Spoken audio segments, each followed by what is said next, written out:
Welcome, Sagittarius, your Uranus into Gemini, 84-year cycle, deep dive video for the ascendant, the sun, or the moon. We go back to August 1941. Uranus briefly moved into the sign of Gemini. It returned in 1942 and was there for 7 years. Last year, we had that initial visit repeated for 4 months. Across the 25th or the 26th of April this year, Uranus returns for a longer stay in Gemini for 7 years through to 2033. So we're coming to the end of one 84-year cycle and we're beginning a new one. I'm going to share with you the themes of Uranus itself, what we can expect broadly in Gemini. I'm going to briefly recap what you experienced through Taurus. Then I'm going to share on screen, Sagittarius, your event chart. So from a purely Archer perspective, the exact moment Uranus returns to Gemini, but all the other planetary relationships that are going to provide a backdrop for the next 7 years. I'm also going to tell you about two very influential lunar eclipses, which will interact with Uranus very powerfully over the next year. By the end of the video, you'll have a clearer understanding of what you can expect in terms of your energy, work, relationships, and finances. I'm astrologer Patrick Arundel. A very warm welcome. If you've yet to subscribe to my channel, please do so now, but please also click or tap the bell notification symbol. So Uranus is very much about our higher purpose. It's in mythology the ruler of the sky and can be said to link to astrology. It's the co-regent of the sign of Aquarius, which, like Gemini, is an air sign. So very much appreciating the principle of communication. But Uranus can be very provocative and it can be very dislocated. It's pushing us in some ways to break down what's dull and outdated, clear out what's stale, and welcome what's fresh, new, and stimulating. Now, in the sign of Gemini, it's the higher octave ruler of Mercury, the ruler of the sign of Gemini, which is the messenger from the gods above to us mortals on earth.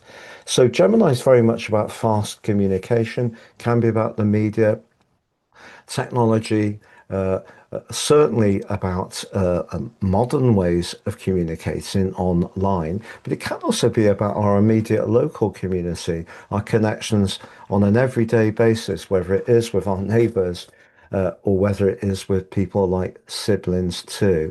But it's very much about how we think, and it can be about a restlessness too. And it can also be about short journeys. Now, just to reprise what you went through with Uranus in Taurus, I don't think it was easy. Because if we go back to when Uranus first arrived in the middle of May 2018, he was clashing with Mars, the planet, which is very much to do with being assertive and, if needed, quite forceful, which for you was in the third house, very much about your beliefs, which has that kind of Gemini feel. But Mars, of course, doesn't like to take a backward step. Then if we fast forwards to earlier this year, we had the solar eclipse in Aquarius, the first of a new series, squaring up with Uranus in Taurus. So that 3-6 energy creates a lot of tension, a lot of brittleness. And also then Mars in Aquarius repeated the aspect that was at the very start of the journey. So I think the last 7 years for you have seen you on edge a lot of the time.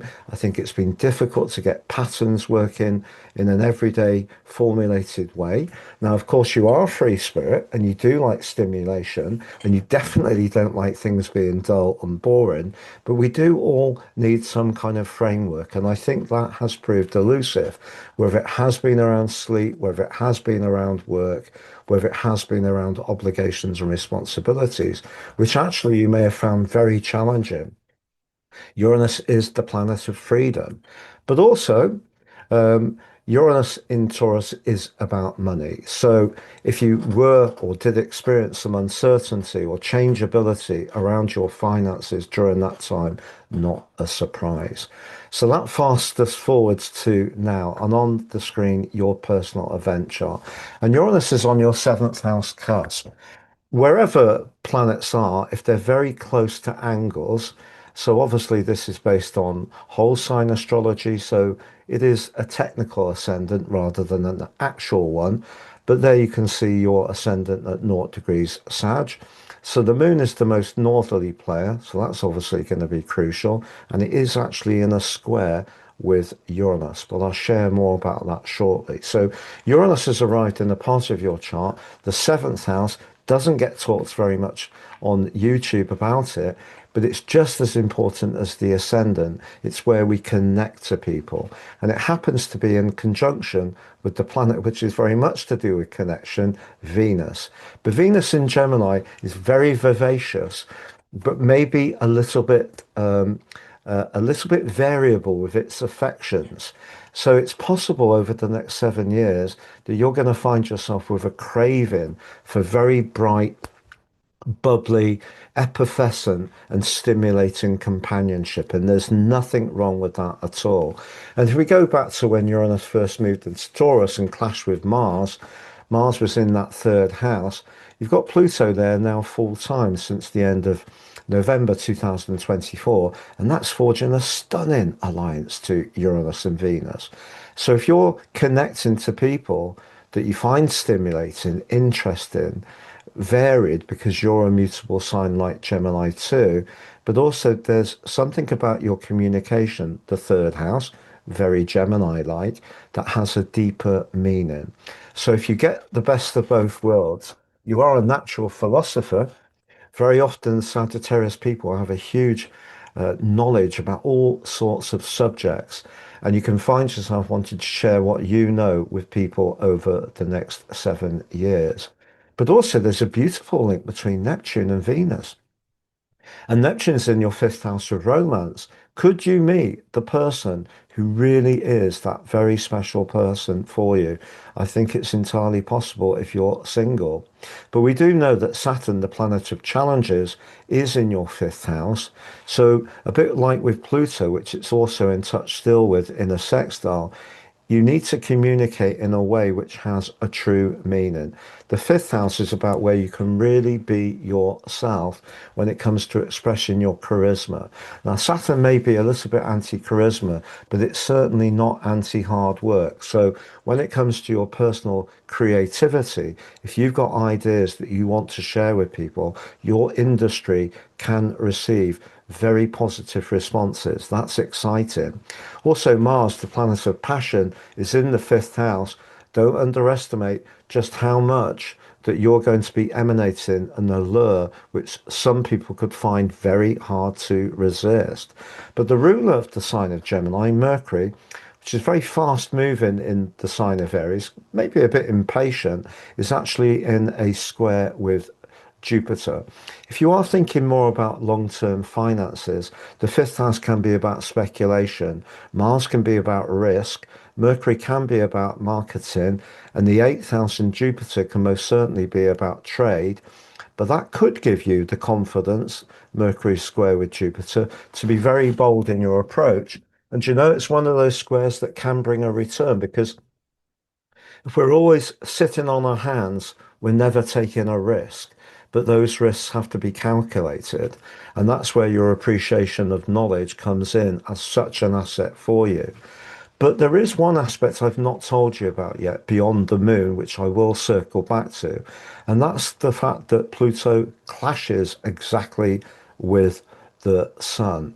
So the sun is in the part of your chart that Uranus is just leaving, that sixth house, asking you to get those routines going, to be metronomic, to also fulfill your obligations.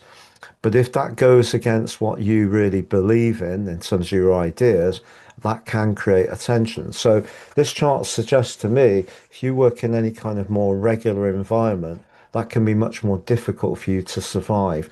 Not impossible, but more challenging because what you're craving is connections that really have an electric spark to them. Now, right at the top of the chart is the moon. It's so late in Leo on the anaretic degree, it's just literally 8 minutes, well, 7 minutes, 59 seconds from the 10th house cusp.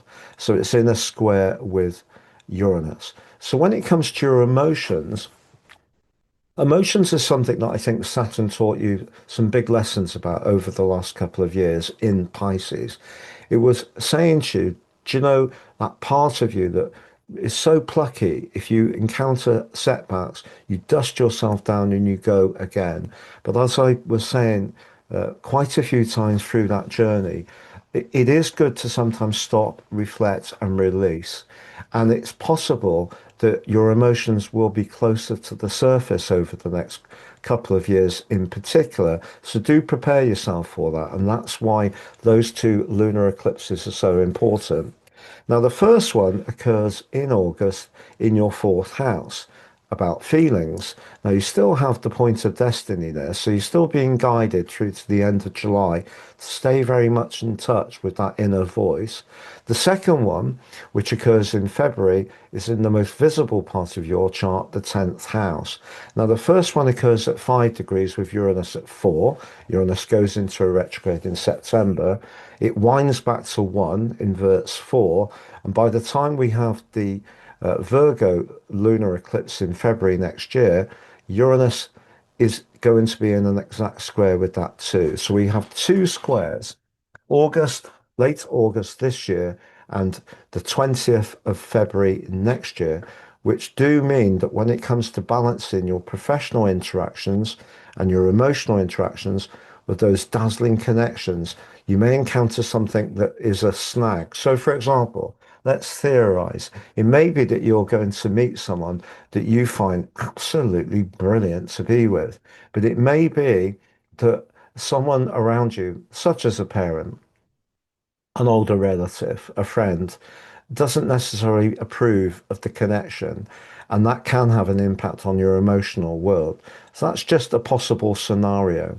But let's go back to that Gemini energy for Uranus. I think generally for you, you are really going to crave connection. So even if through the Saturn in Pisces years, you were much more protective, much more careful, cautious, and security conscious, I think you're emerging from that.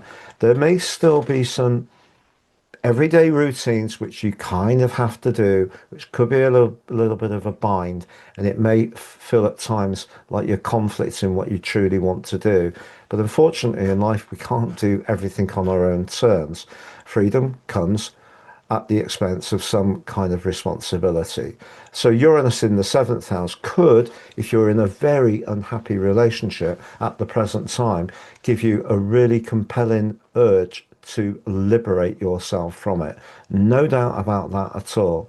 But just consider the implications, particularly with that North Node in the fourth and the Sun in the sixth. I'm going to summarize those four areas of energy, work, relationships, and finances.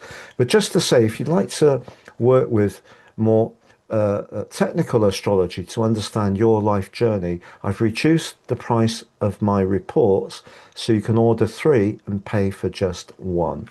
I realize that there is a lot of people struggling with the cost of living. I want to share this astrology with you.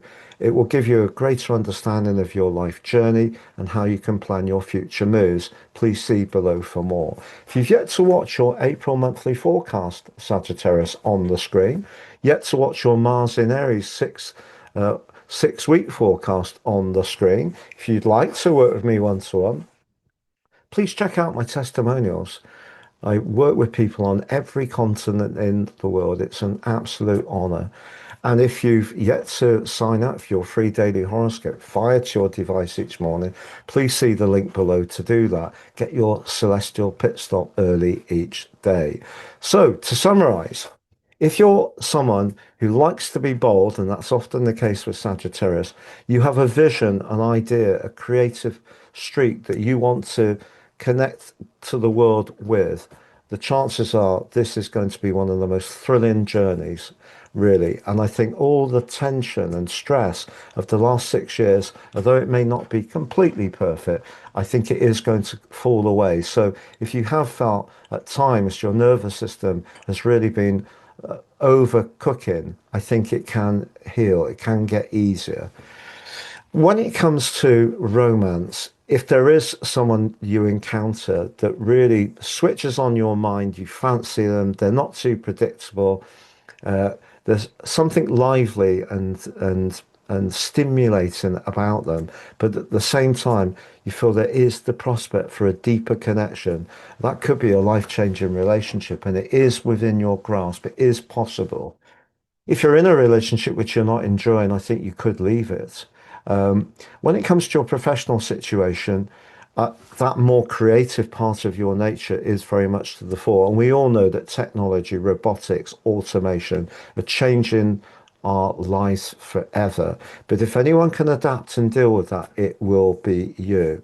When it comes to neat money, that Jupiter influence, particularly to the end of June, can help you to do better financially, but it may require you to, in some ways, risk a bit to get a bit. And if you are a more entrepreneurial person, that may call out to you. All the best, Sagittarius. Take care and goodbye.